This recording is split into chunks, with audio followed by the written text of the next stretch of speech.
Hi class, this is Mr. Garcia. The objectives of this video will be to, number one, go over the topic of activation energy, understand what it is and how we can manipulate it. Number two, understand what is the substrate enzyme complex in a chemical reaction catalyzed by an enzyme. Number three, identify some conditions that can affect the activity of an enzyme or how well an enzyme can do its job. And number four, guide you on how to complete the interactive enzyme-controlled reactions lab found on our Canvas page. We will be mentioning 9 key vocab words, and my suggestion to you would be to grab a piece of paper, write them down, and underline those words that, without any help, you can currently define and explain to yourself.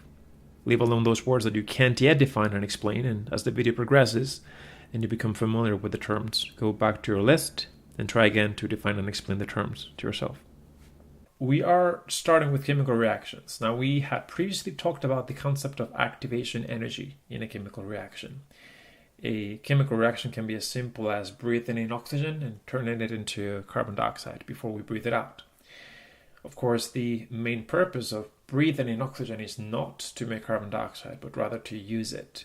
Use that oxygen together with glucose or sugar to make energy. This chemical reaction is known as cellular respiration. And in the process of making energy, we end up also producing carbon dioxide and water. Remember that on the left of the reaction, we will find our reactants, the things that react, reactants. And on the right, we will find our products, the thing the reaction is trying to make. Now, this chemical reaction, like any other chemical reaction, will require that our bodies use some amount of energy to complete them.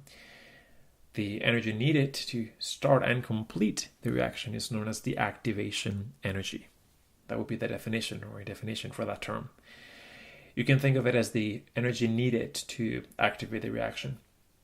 For example, suppose that point A in this picture symbolizes the reactants, glucose and oxygen. And again, this is what will be reacting. And that point B symbolizes the products, or the successful completion of the chemical reaction. At point A, therefore, we would have glucose and oxygen. And now there's a steep hill that we need to go over to get from point A, the reactants, to point B, the products. And being so steep, it will require that we spend a lot of energy to get to point B. So we can say that the steeper or higher this hill is, the more energy will be required to get from point A to point B. In other words, the steeper the hill, the more energy we'll need to get this reaction started and to turn the reactants into products. Another example of a very common chemical reaction is one that takes place inside your gut every time you eat or drink any type of dairy product, such as a bowl of ice cream or a glass of chocolate milk. Both ice cream and a glass of chocolate milk contain something called lactose. Now, lactose is a type of sugar, what we refer to as a complex sugar. And like everything that goes into our bodies, we need to break it down into less complex molecules before it can be properly digested. The chemical reaction seen here is the breaking down of lactose into simpler galactose and glucose molecules. Back to our previous illustration where we're trying to get this boulder from point A to point B. Point A represents the lactose found in a bowl of ice cream or in a glass of milk. Point B represents the products we get when the reaction takes place, those products being galactose and glucose. You will notice we now have a graph in addition to the picture on the left. The orange sphere represents lactose. The orange line shows us how much energy will be needed to start and complete the reaction. And then the purple sphere represents the products of the reaction, galactose and glucose. Now, there will be chemical reactions in our bodies that will require so much activation energy that those reactions will not happen unless this peak or hill is brought down and made easier to go over. In fact, the reaction that turns lactose into something we can digest, galactose and glucose, which is what you can actually digest, is a reaction that will not happen if this is how much energy is needed to break down the lactose. The activation energy is too much. And if this was the end of the story, again, not one of us would be able to enjoy a bowl of ice cream or a glass of chocolate milk without experiencing the symptoms of something known as lactose intolerance. This includes gas, bloating, and pain in the lower abdomen. Luckily for those of us who don't have lactose intolerance, there is something that makes it possible for us to consume, break down, and properly digest lactose. That something is referred to as an enzyme, and the one in charge of helping us break down lactose is known as the lactase enzyme, pictured here in yellow. The yellow line represents how much activation energy will be needed if the enzyme is present. We can then say that the purpose of the enzyme will be to reduce or lower the activation energy, to make the hill less steep, to make it easier to go over. Now, the purpose of the lactase enzyme will thus be to reduce the activation energy needed to get from point A to point B, to lower the activation energy needed to start and complete the reaction of turning lactose into galactose and glucose. And once again, without the help of the lactase enzyme, our activation energy, how much energy is needed, stays up here. So high up that the reaction has a hard time starting. But with the help of the enzyme, we bring that activation energy down and the reaction easily takes place. It is the enzyme that will be in charge of influencing that activation energy and reducing it. Another vocab word that you will need to learn at this point is the term catalyst. The role of the enzyme is the role of a catalyst. We had mentioned in class that catalysts make it easier for reactions to take place, and the catalyst in this reaction will be the lactase enzyme. Now let's take a look at another analogy. Looking at this kind of silly illustration, let's suppose that the reactants in a reaction are dry frogs and the products wet frogs.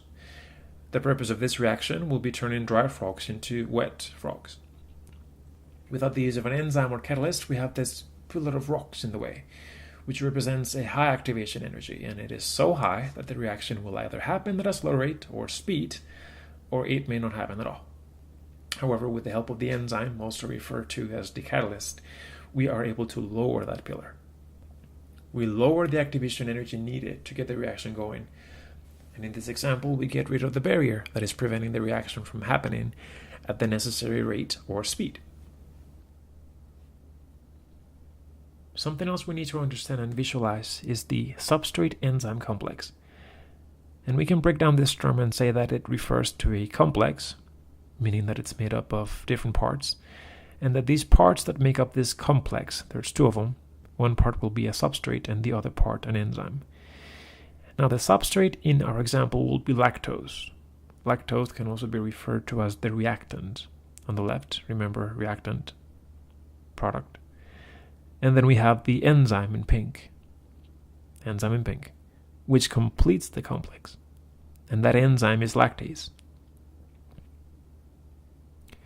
Lactase as an enzyme and a catalyst, you'll remember, is speeding up the reaction.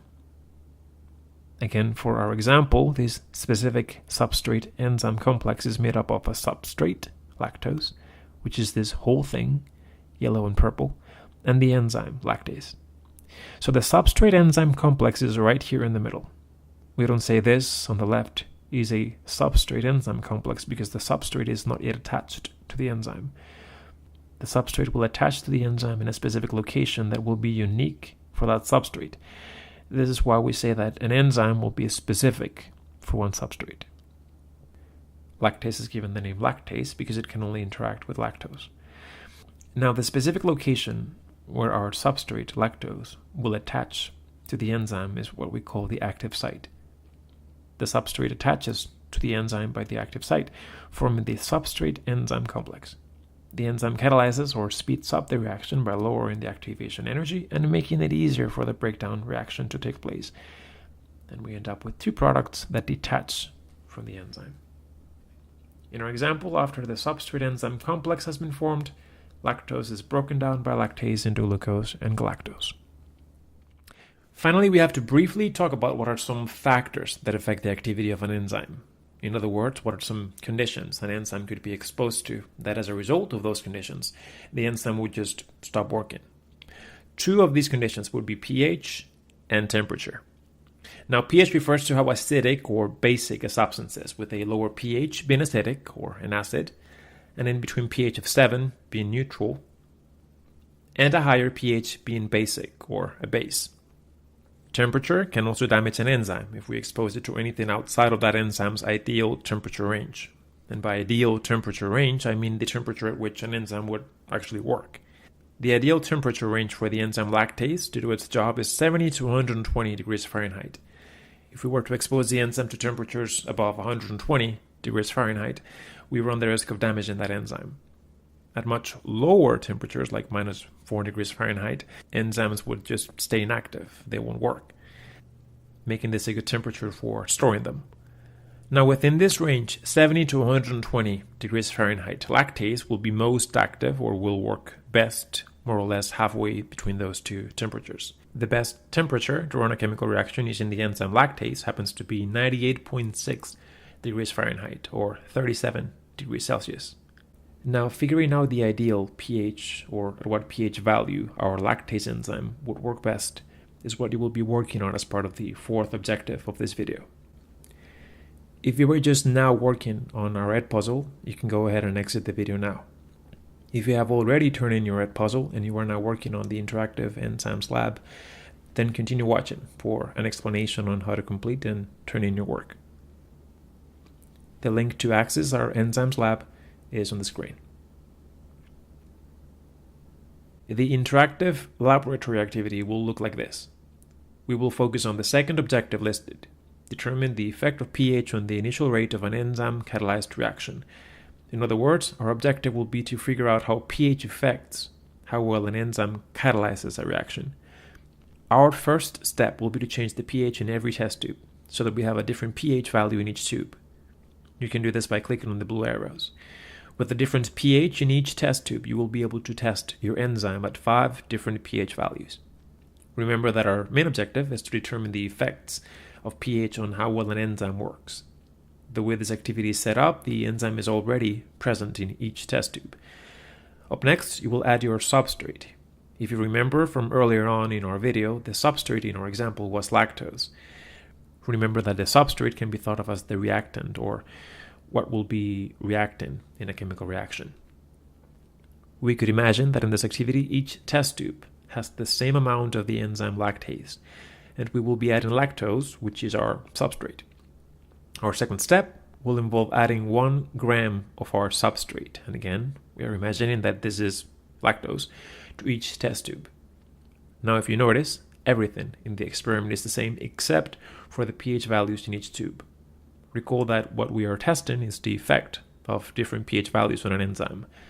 As a quick review, we can say that the type of enzyme in each tube, right now we are using lactase as the enzyme, the type of substrate, for substrate we're using lactose, and the amount of substrate, in this case 1.0 grams, and the temperature also. Notice that we're using 37 degrees Celsius. As we mentioned before, that's the temperature at which the enzyme is most active.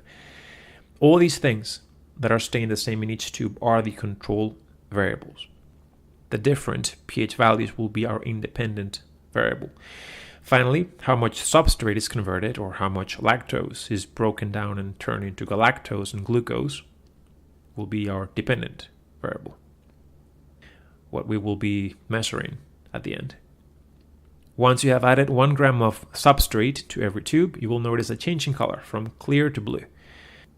Up next, you will click on the computer monitor, which will display a table like this one. In my example, we only have information on the first row, since I only added substrate to test tube number 1. Your table, if you complete the steps correctly, will have information on every row.